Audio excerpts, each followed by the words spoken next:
10th class अपनी अनिवार्य हिंदी क्षितिज की बुक निकाल लीजिए। उसमें आज हम पढ़ेंगे पाठ 14 गद्य भाग में मोहन राकेश। तो बच्चों, मोहन राकेश का हम पहले जीवन परिचय पढ़ लेते हैं, फिर इनका जो ये लेख है आखिरी चट्टान, इसको पढ़ेंगे। तो इनका जीवन परिचय पढ़ लें। इनका जन्म हुआ था 1925 ईस्वी में और मृत्यु हुई 1972 में। तो जीवन परिचय। नई कहानी आंदोलन के सशक्त हस्ताक्षर। मोहन राकेश का जन्म 8 जनवरी 1925 को अमृतसर में हुआ था। कहाँ हुआ था इनका जन्म? अमृतसर में। कब हुआ था? 8 जनवरी सन 1925 को। इन्होंने पंजाब विश्वविद्यालय से हिंदी और अंग्रेजी में एमए किया। कहाँ से किया? पंजाब विश्वविद्यालय से।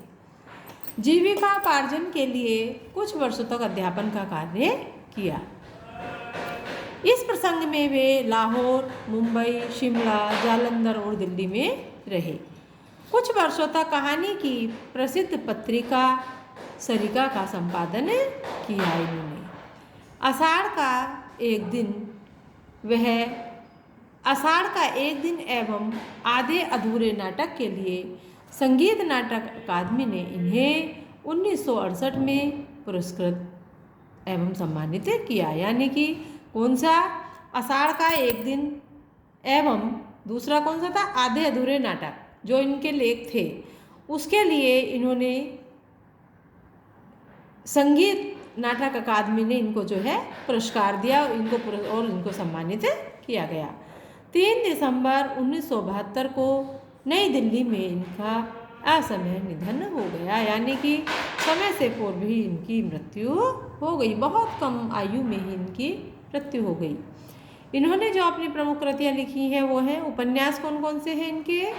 अंधेरे बंद कमरे, अंतराल, न्याय आने वाला कल, ये इनके उपन्यास हैं। नाटक इन्होंने लिखे हैं जो आषाढ़ का एक दिन, लहरों के राजहंस, आधे अधूरे, ये इनके नाटक हैं। कहानी संग्रह है इनके क्वार्टर एवं अन्य कहानियाँ, वारिस तथा अन्य कहानियाँ।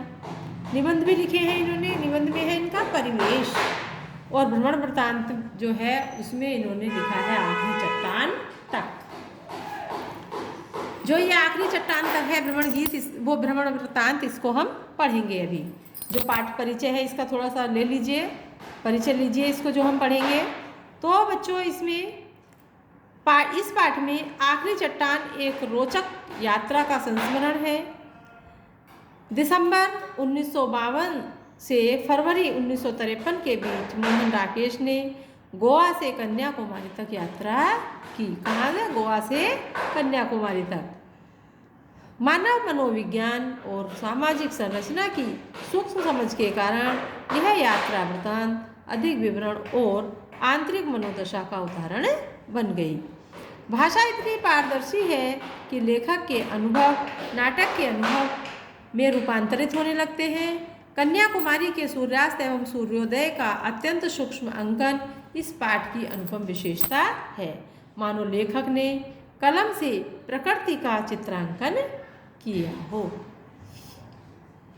ऐसा लगता है इनके इस लेख को पढ़ करके कि इसमें लेखक ने क्या किया है, अपनी कलम से यानी अपनी जो लेखनी है उससे जो है प्रकृति का पूरा वर्णन इसमें कर दिया। तो आइए बच्चों पढ़ते हैं इसको हम आज।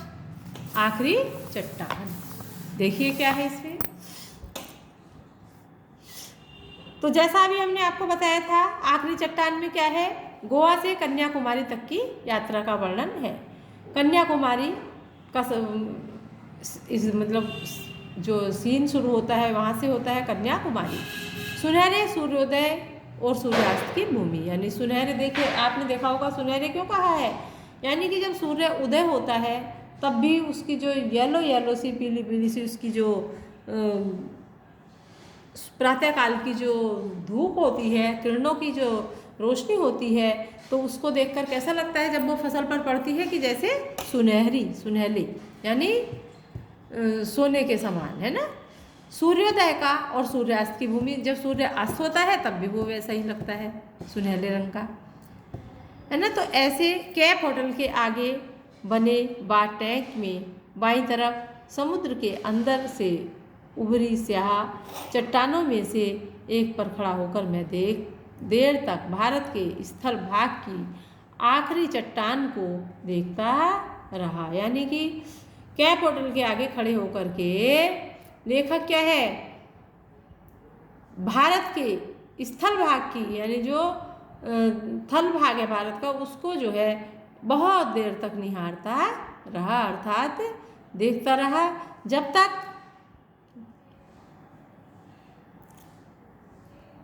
पृष्ठभूमि में कन्याकुमारी के मंदिर की लाल और सफ़ेद लकीरें चमक रही थी। क्या लग रहा था, उसकी पृष्ठभूमि यानी जो वो देख रहा था, कन्याकुमारी के मंदिर की लाल सफ़ेद लकीरें चमक रही थी।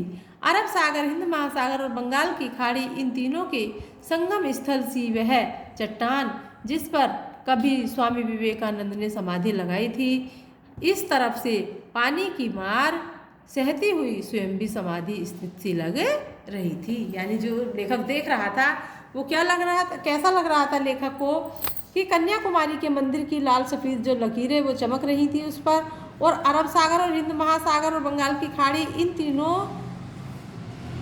सागरों के जो है संगम स्थल, जब ये तीनों एक साथ जहाँ मिल रहे थे, है ना, तीनों के मिलने का जो एक साथ स्थान था उसको कहा है संगम स्थल सी वह चट्टान जिस पर, यानी वो तीनों को एक साथ मिलने से वो जो चट्टान थी वहीं पर स्वामी विवेकानंद ने समाधि लगाई हुई थी। हिंद महासागर की ऊंची ऊंची लहरें मेरे आसपास की स्याह चट्टानों से टकरा रही थी। बल खाती लहरें रास्ते की नुकीली चट्टानों से कटती आती थी, जिन्हें उनके ऊपर चूरा बूंदों की जालियां बन जाती थी। मैं देख रहा था कि अपनी पूरी चेतना से महसूस कर रहा था शक्ति का विस्तार की शक्ति। यानी लेखक क्या देख रहा था, वो जो हिंद महा तीनों की लहरें उसको उस चट्टान को टकरा रही थी, उस चट्टान से टकरा रही थी, तो लेखक को ऐसा लग रहा था कि जैसे इन पर बूंदों की जालियाँ बन गई है।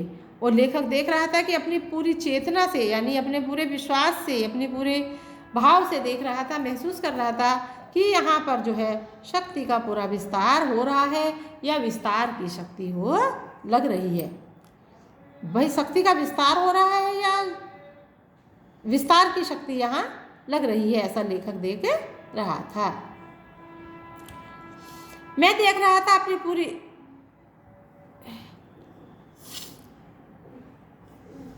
तीनों तरफ से क्षितिज तक पानी ही पानी था, फिर भी सामने का क्षितिज हिंद महासागर की अपेक्षा अधिक दूर और अधिक गहरा जान पड़ता था। लगता था कि उस समय उस और दूसरा छोर ही नहीं है। तीनों ओर के क्षितिज को आंखों से समेटता हुआ मैं कुछ देर भूला रहा कि मैं हूँ एक जीवित व्यक्ति, दूर से आया यात्री, एक दर्शक। उस दृश्य के बीच में जैसे दृश्य का एक हिस्सा बनकर खड़ा था। बड़ी बड़ी चट्टान के बीच एक छोटी सी चट्टान जब अपना होश हुआ तो उसने देखा कि मेरी चट्टान सी तब तक बढ़ते पानी में काफ़ी घिर गई थी। मेरा पूरा शरीर सिहर गया। मैंने एक नज़र फिर सामने के उचड़ते विस्तार पर डाली और पास की एक सुरक्षित चट्टान पर कूदकर दूसरी चट्टान से होता हुआ किनारे पर पहुँच गया।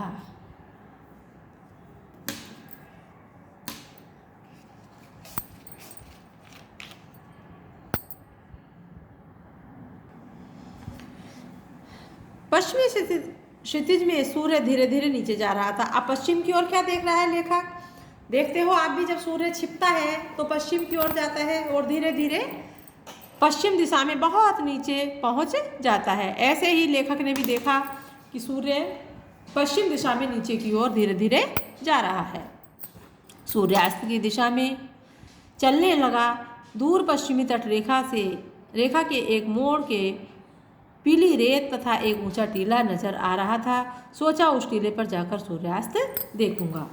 यात्रियों की कितनी ही टोलियां उस दिशा की ओर जा रही थी, और भी यात्रियों की टोलियां उस दिशा की ओर जा रही थी सूर्यास्त को देखने के लिए। मेरे आगे कुछ मिशनरी युवतियां मोक्ष की समस्या पर विचार करती चल रही थी। मैं उनके पीछे पीछे चलने लगा, छुपके से मोक्ष का कुछ रहस्य पा लेने के लिए। यूं उनकी बातों से कहीं रहस्य में आकर्षण उनके युवा शरीरों में था, और पीली रेत की पृष्ठभूमि में उनके लवादों से हिलते हुए स्याह सफेद रंग बहुत आकर्षक लग रहे थे। मोक्ष का रहस्य अभी बीच में ही था कि हम लोग टीले पर पहुंच गए। वह सैंड हिल थी। जो वो टीला था उसका नाम था सैंड हिल, जिसकी चर्चा में वहां पहुंचने के बाद से ही सुन रहा था। सैंड हिल पर बहुत से लोग थे, 8-10 नवयुवतियाँ, 6-7 नवयुवक और 2-3 गांधी टोपी वाले व्यक्ति।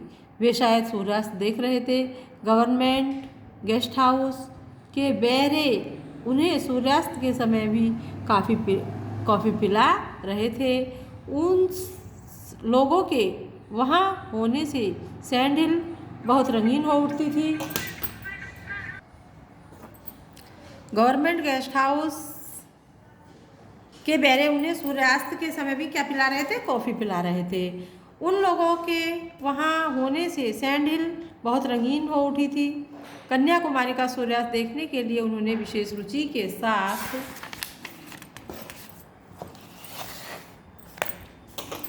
सुंदर रंगों का रेशम पहना हुआ था। हवा समुद्र की तरह उस रेशम में भी लहरें पैदा कर रही थी। मिशनरी युवतियाँ यहाँ आकर थकी सी एक तरफ बैठ गईं। उस पूरे कैनवस में एक तरफ छिटके हुए कुछ बिंदुओं की तरह उनसे कुछ दूर का एक रंगीन बिंदु। मैं ज़्यादा देर अपनी जगह स्थिर नहीं रह सका। सैंड हिल के सामने का पूरा विस्तार तो दिखाई दे रहा था, पर अरब सागर की तरफ एक और ऊंचा टीला था जो उधर से विस्तार की ओर लिए हुए था। सूर्यास्त पूरे विस्तार की पृष्ठभूमि में देखा जा सके, इसके लिए मैं कुछ देर सैंड हिल पर रुका, रहकर आगे उस टीले की तरफ चल दिया। पर रेत पर अपने अकेले कदमों को घसीटता वहाँ पहुँचा तो देखा कि उससे आगे उससे भी ऊंचा एक और टीला है। जल्दी जल्दी चलते हुए मैंने एक के बाद एक कई टीले पार किए। टांगें थक रही थी, पर मन थकने को तैयार नहीं था। हर अगले टीले पर पहुंचने पर लगता था कि शायद अब एक ही टीला और है। उस पर पहुंचकर पश्चिमी क्षितिज का खुला विस्तार अवश्य नजर आएगा। यानी लेखक जो है आगे चलता जा रहा था, उसे देखना था। लेखक थक गया था, लेकिन उसको ऐसा लग रहा था कि शायद थोड़ा सा और है, मन और देखने के लिए कर रहा था, इसलिए लेखक आगे बढ़ता जा रहा था। उसको ऐसा लग रहा था कि वो आगे बढ़ता जाएगा तो पश्चिम दिशा में पहुंच करके पश्चिम क्षितिज का खुला हुआ विस्तार उसको अवश्य ही दिख जाएगा। और सचमुच एक टीले पर पहुंचकर वह खुला विस्तार सामने फैला दिखाई दे गया। जब आगे बढ़ता गया तो सचमुच उसको वो दिखाई भी दे गया। वहाँ से दूर तक रेत की लंबी ढलान थी, जैसे वह टीले से समुद्र में उतरने का रास्ता हो। सूर्य तब पानी से थोड़ा ही ऊपर था। अपने प्रयत्न की सार्थकता से संतुष्ट होकर मैं टीले पर बैठ गया, ऐसे जैसे वह टीला संसार की सबसे ऊंची चोटी हो और मैंने उस चोटी को पहली बार सर किया हो। पीछे दाई तरफ दूर दूर हटकर उसे नारियलों के झुरमुट नजर आ रहे थे। यानी फिर देखा, पीछे दाई ओर देखा तो दूर दूर हट करके कुछ क्या है, नारियल के झुंड नजर आ रहे थे। गूंजती हुई तेज हवा से उनकी टहनियाँ ऊपर को उठ रही थी। आकाश की तरफ उठकर हिलती हुई वे टहनियाँ ऐसे लग रही थी जैसे उन्मुक्त माने खुला हुआ रति के क्षणों में किन्हीं नग्न वन युवतियों की बाहें हो।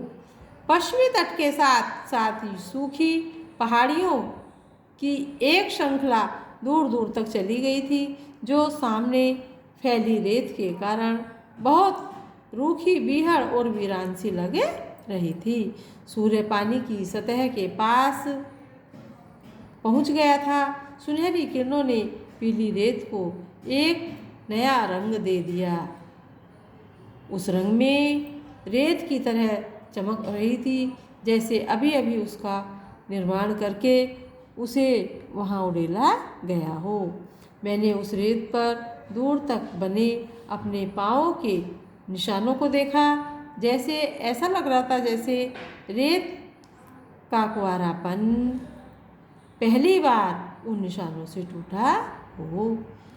इससे मन में एक सिहरन सी भी हुई, हल्की उदासी भी घिर आई।